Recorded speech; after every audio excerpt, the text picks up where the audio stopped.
Hey, thank you for being here for my front wheel drive hub bearing replacement video. I will be using power tools today. I really don't have time to be roughing it. I got to get this one knocked out pretty quickly. But I will be giving tips and tricks on what to do if you don't have power tools in certain situations.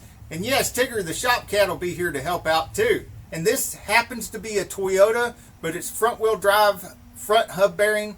It's going to be the same as most Fords, Mazdas, GMs, even the SUVs and stuff. Most of them are, the front wheel drive hub bearings are going to be pretty much the same. Okay, I've not only got it jacked up, but I've also got jack stands. And if I weren't working on concrete, I'd be using boards like these to put under the jack stand so it wouldn't sink into the asphalt or the dirt or the gravel. I check to make sure there's plenty of brake fluid. That comes in handy later. You'll see why. So the times when I'm working without power tools, before I ever jack this up, I will break loose all of the lug nuts, but leave at least two of them finger tight, at least finger tight. I pop the center cap off and I reach in there with the socket to get the axle nut loose.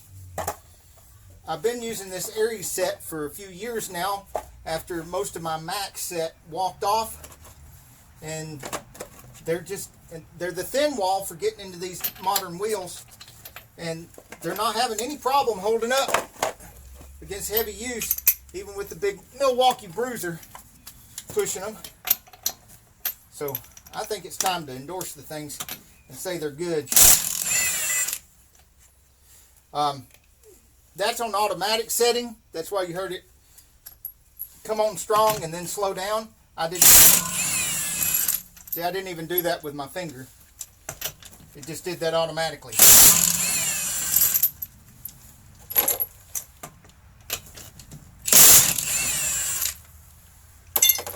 If you press this button here and put it on like 3, you'll notice it'll just snatch it right off like that without ever letting up.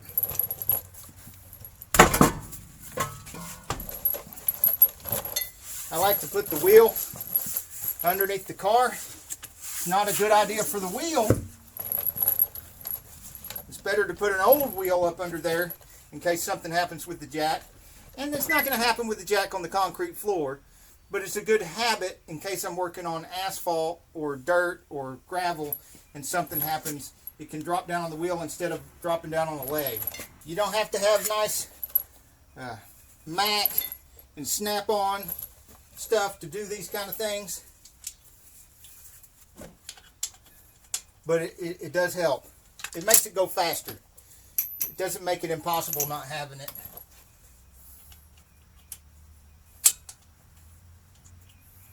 And I may or may not have to use this. This is also a Mac, but I'll put a link to more of an off-brand of one of these in case you need it. And you don't actually have to have this. I'm going to show you a trick how to get this axle out of here without even having that tool. Just another thing that's really nice to have. Okay, I got the wrong socket for that axle nut. For instance, this is a 30 monkey meter Autocraft. It's a 12-point axle socket, and this requires a 12-point. This is a Sunex set that I've used for years. You can see all the wear, all the scratch marks on them that I've used, but they're 6-point, and I'll put a link to a 12-point and a 6-point of these. If I can find a set that has both the 12 and the 6 points, a more inclusive set, I'll put that in there. The reason I have such a mix of tools is because after employees walk off with some of my better tools, I've experimented with some of these off-brands to see if they work and hold up. Like this set right here, the whole set cost about the same amount as one of my Mac flip sockets cost me.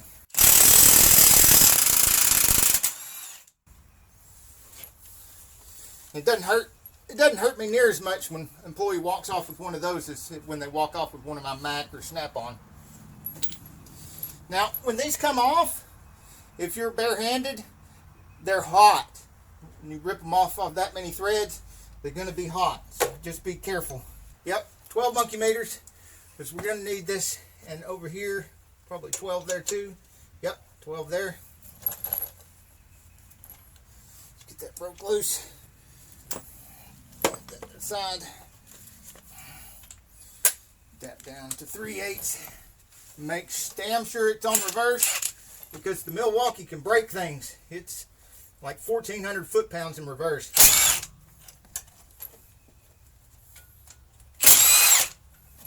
There we go. That gets both bolts out of the brake hose, because when we get this caliper off, I've got my strap. I'm going to set it aside. We've got a cotter key here that needs to come off. It's a reusable cotter key. Not all of them have reusable, but the Toyota does. This nut holds the tie rod on. We're going to snatch it off real quick. And then I'll show you how to get the tie rod loose without a special tool. Because if you use the fork and go in here and fork it, you'll fork up the dust boot. And we don't want to fork up anything. So let's put the nut back on there and run it down to where it's just about flush with the top of the stud there. Then I need to double hammer the thing. Okay. A regular hammer. It could be 2 regular hammers, but it just happened to be the BFH was nearby. Take that and tap, tap, tap. Did it move yet? Nope. Okay, did you see it move? When it dropped down, that's because it released here. It's not so much the hammering, but the vibration for the hammering that breaks that loose. Another trick you can do is if you put the hammer right up against here, the part that it's stuck in, and hit it from the side, the vibration will go through there and break it loose, and it'll drop down. But that sometimes takes more hammering. The trade-off is that when you're in here, you can't really reach back and hit it much, but out here you can just come back, but then you might hit the paint or something. So just use your own judgment of what you think is best for the situation.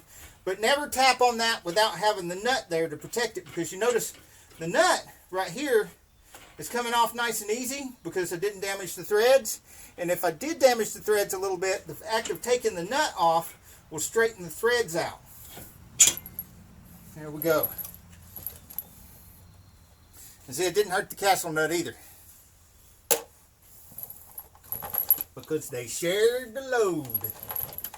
Alright, now get this turned over here a little bit where I can more easily get to the bolts on the brake caliper.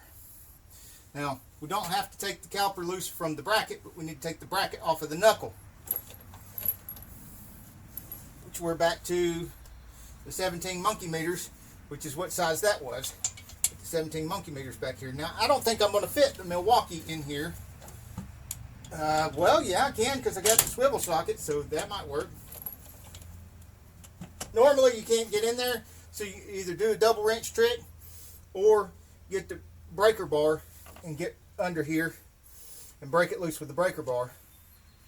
Again, make sure it's on reverse. And those are the bolts we're going for. The big ones that hold the caliper bracket, not the caliper itself. And there we go. Came loose easy. Just over here. Carefully get that off of there. Strap. Now sometimes you got to take the little bleeder loose. Push the pads back a little bit. Some fluid will come out, and then close that bleeder real quick before you let any pressure off. And that is why I looked to make sure there was plenty of brake fluid in the reservoir before doing this, in case I needed to do that to get the pads off the rotor.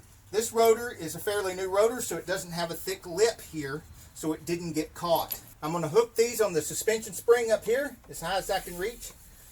Wrap around this brake caliper. Second. Wrap around it good. I want it way up out of the way,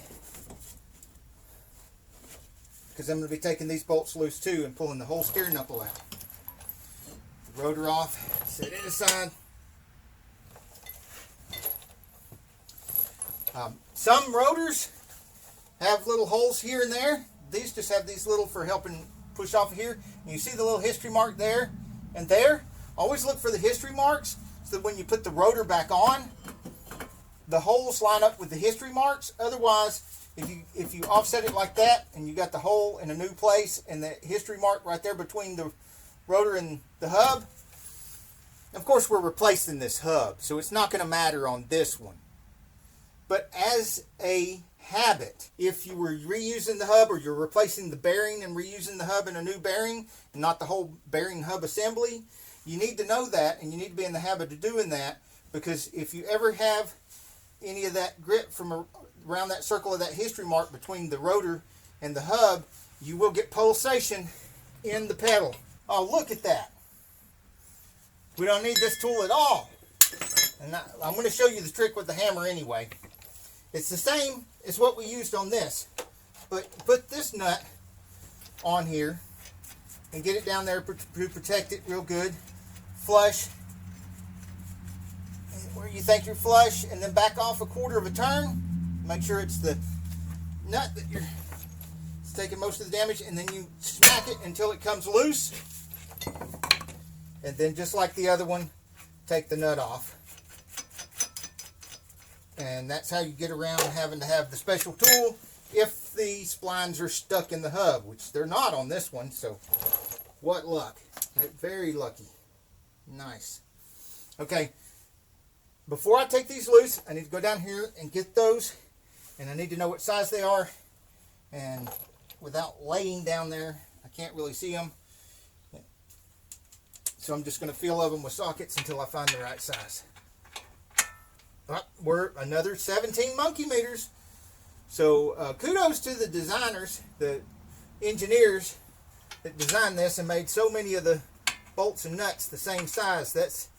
I really like that. That's making my job so much easier today. We've got it jacked up enough to where I can fit the big old bruising Milwaukee in there, which is great because it's going to snatch them out of there. I'm not even going to see these.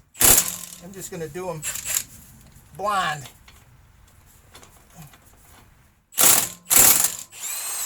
There we go. That's one. It's a bolt.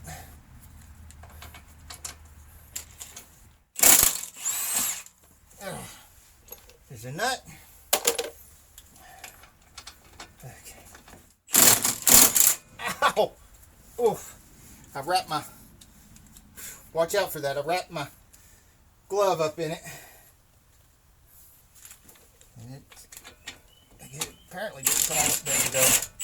Yeah. Alright. Push down on the... I have to get off the wheelie chair. Quit being lazy. Push down on the lower control arm enough to get the lower ball joint dislodged from the lower control arm. I've got one more thing. I don't remember taking loose the speed sensor. There it is. There's the speed sensor. I bet that's a 10 monkey meters. Yeah, it sure is. That's a 10 monkey meters. That would be an expensive thing to ruin. Rip the wires out of the speed sensor would be a bad idea. There's the little 10 monkey meters. There it is. Woo, it looks easy to break. All made out of plastic. You clean the metal off the tips of these every time you take them out, every opportunity you get.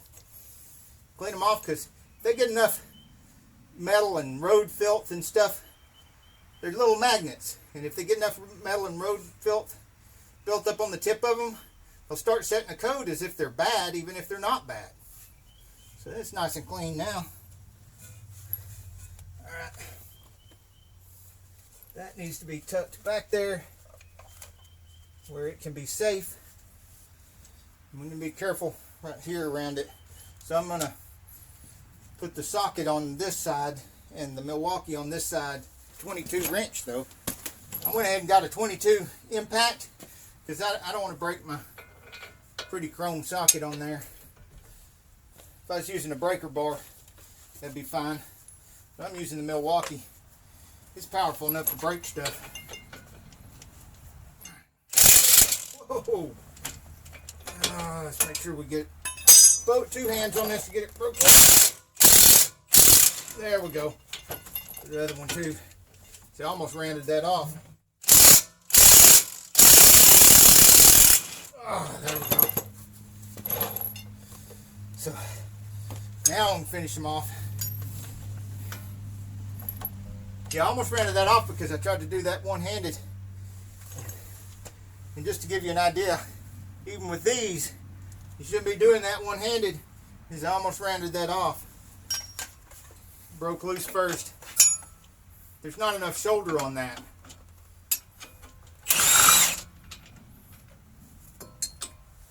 See how little a shoulder it has on it?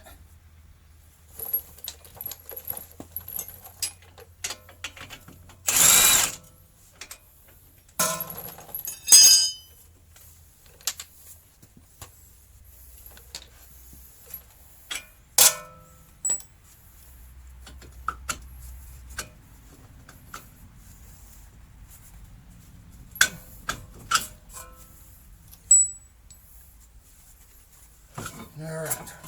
Well, there we go. Look, and he sees. That's why. Now, just because I got the knuckle off and everything, I still got to be careful with this because the dust shield, the backing plate for the brakes, can be bent really easily. And if it's bent just enough to sometimes touch that rotor, it'll make a horrific noise. These are 14 monkey meters. In this case, they're 14 Mac meters. Whoa. Again, get 2 hands on that big bruiser Milwaukee. Just jump right off of that bolt head.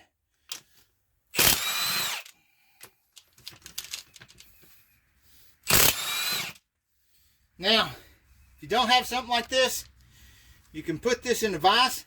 I prefer to try to grip it here with all this standing up.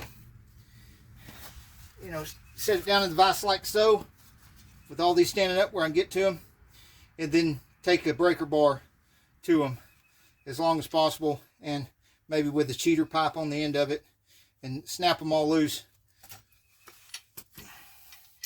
But since we got the Milwaukee, don't have to do that. All right. Oh, look at that. Oh, it's just going to slip right off.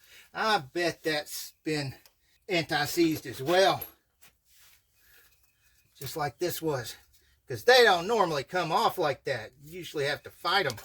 You either have to put them in the press, or if you don't have a 25-ton press, one thing I've noticed that works pretty well is if you've got an air hammer, a reciprocating air hammer, and you just get behind there with one of those round flat dealios and just vibrate that thing around, and it'll shake it out of there. Because these are almost always stuck in here real bad, because the steel touching the aluminum causes corrosion on the aluminum, and that corrosion just really sticks them in there, something fierce.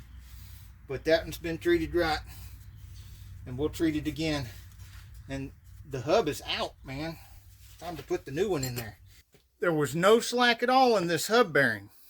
Grab the wheel and pull all you want to. No slack at all. Yet, listen to it.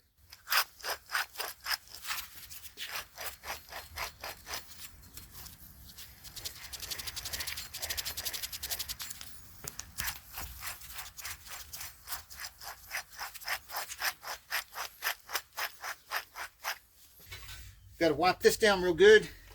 Do not want the least little bit of crud between the new hub bearing and this surface right here. And we'll clean this surface again and reapply anti-seize on it again, so that the next person will have as easy a time as I've had. You know, if everybody used anti-seize and Loctite every time, everybody'd be having as good a day as I'm having today. That right there is not supposed to be bent like that. Straighten that out. That's better. And these edges right here, if you're not wearing gloves and you don't have really thick calluses like I do, can cut the crap out of you. So just be careful of that.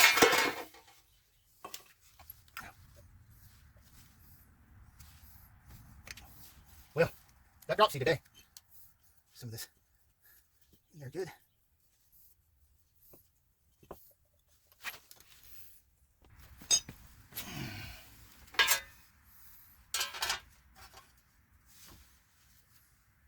Okay, we've got widespread, medium widespread, and very narrow. So we've only got one spot where there's a very narrow amount of space in between two of the holes. So when you look on the back of here, see the only place we got one narrow gap is between these two. So these are going to go to the top where this narrow gap is.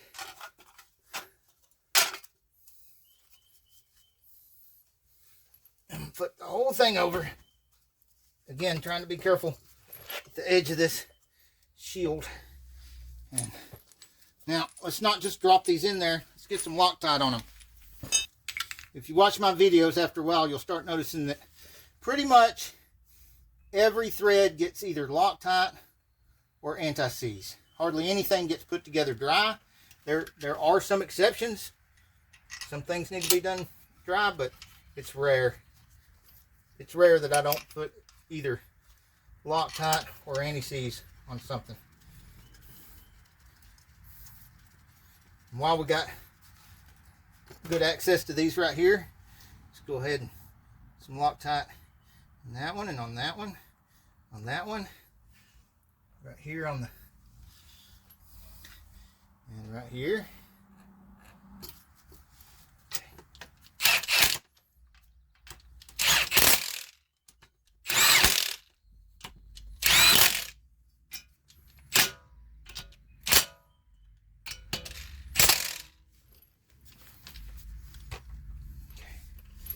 Them's ain't going nowhere.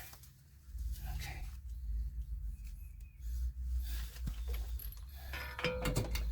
All right. Now, I need to hold this up and push down on the lower control arm at the same time. I need to actually see it go into place. All right, there we go. Now that's kind of holding up the weight of the steering knuckle. While we need Loctite on them too.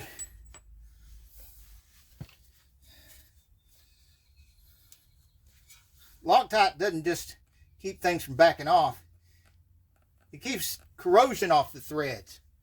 So instead of making things harder to get apart, it makes them where they make that little snap at first and then come apart easy. They don't rust up and then fight you all the way apart when they've got Loctite on them.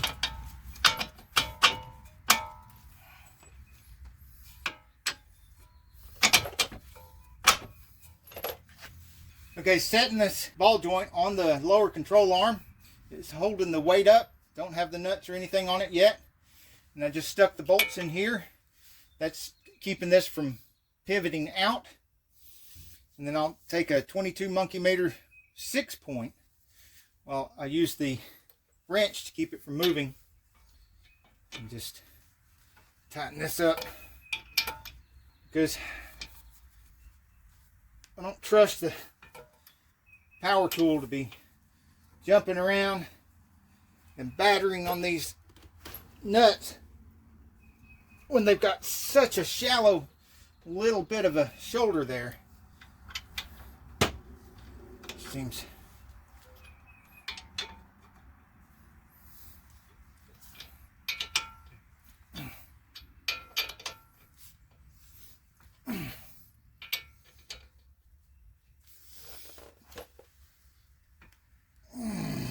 okay.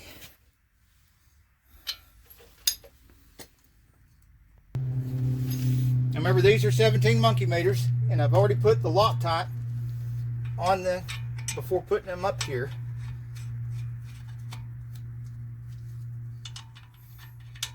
Nut and a nut and a bolt. And anytime you got a set of 2 or more nuts and bolts, always get every single one of them started before tightening any of them. Because if you tighten any of them before you put the last one in, the last one's probably not going to line up good.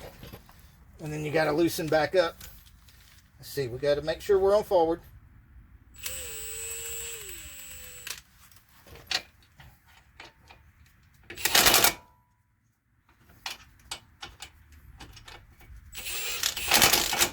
got the Milwaukee on the lowest setting right now.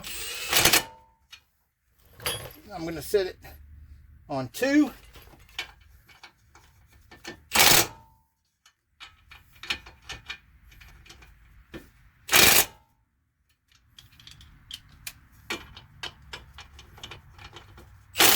There we go. That ain't going nowhere. Now I want to get these brakes back together before I put that tie rod end back on, because it gives me the ability to turn everything into my favor.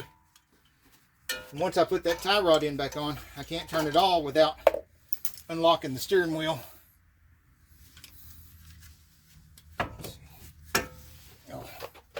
Get some Loctite on these too while I'm at it. Just a little bit of Loctite on those bolts. Okay, now that we've got a brand new hub, we don't have any history marks here. So I can put the rotor just about anywhere I want to.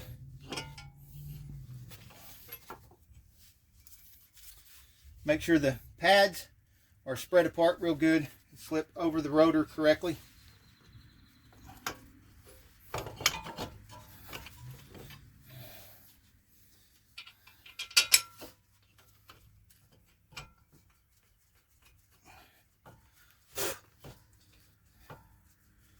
Don't want any grip between the hub and the brake bracket. Let's see, we're still on forward. We're on 2. It's good. Let's move this a little bit. Get to the other one.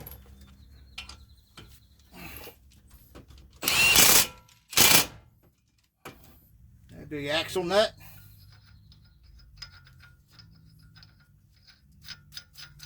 Started. I need my 12 point. Where did it go? Oh, there it is. 30 monkey meter 12 point.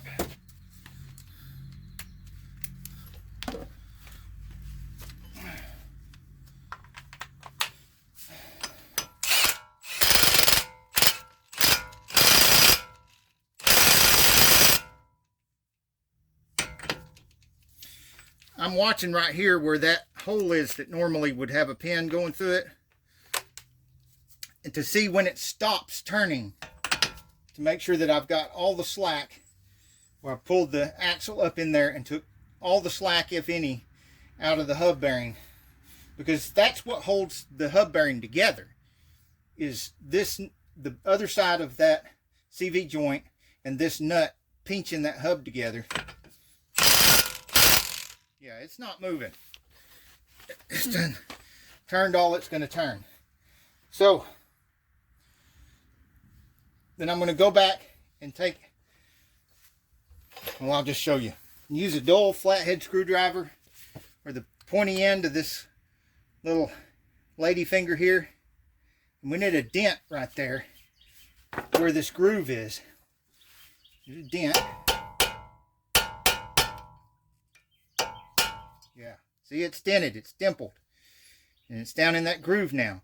You can see where it had a groove before right there, and that helps keep it from spinning. It's also one of the reasons why they're so hot to the touch when you back them off and take them out of there. There we go. Get that tie rod end in there. And I've already put Loctite on the threads, so just put the nut right down on there. That was also a 17 monkey meters.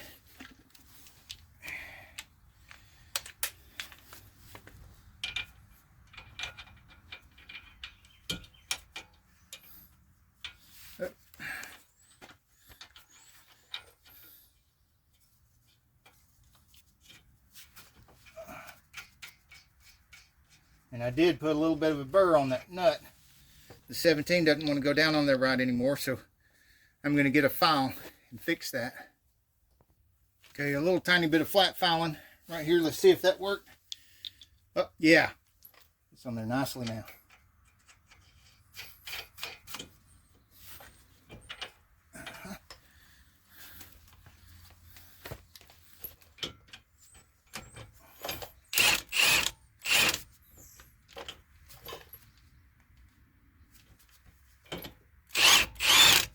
It's wanting to spin bad.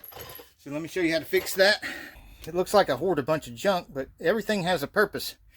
This old rotor gives me some space, and I keep these old scissor jack things around because they come in handy for things just like this. This one has a bolt head type on the end, which means I can use the gun with it and run it up real quick like. And so puts pressure on the bottom of that tie rod end. Should make it stop spinning. Ah, yeah, there we go.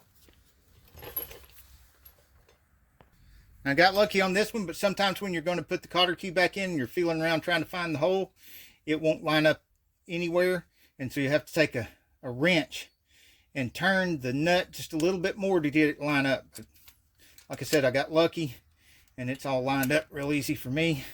And I can just stick the cotter key right in there with no problem.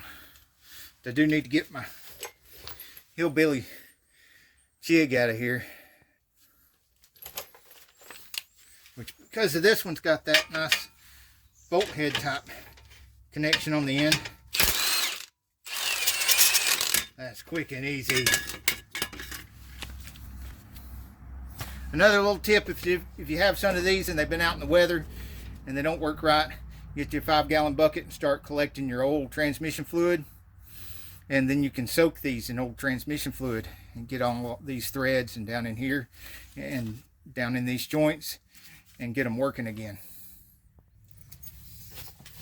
Don't forget, you got a speed sensor hid back here too.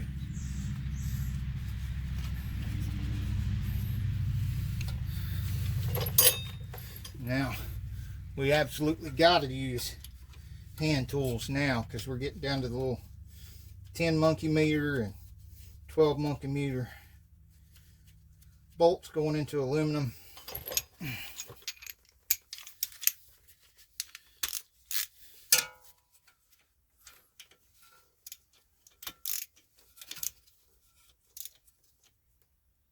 Okay.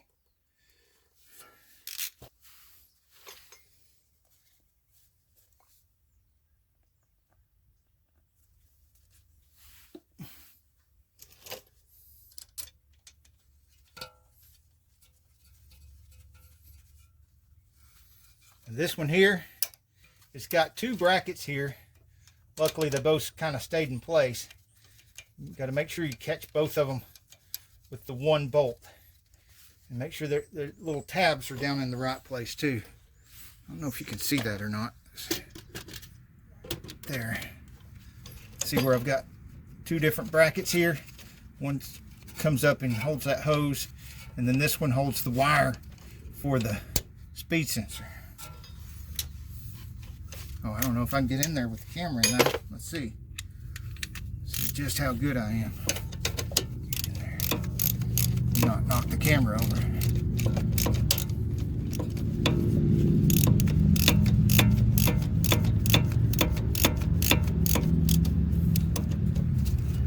Oh yeah.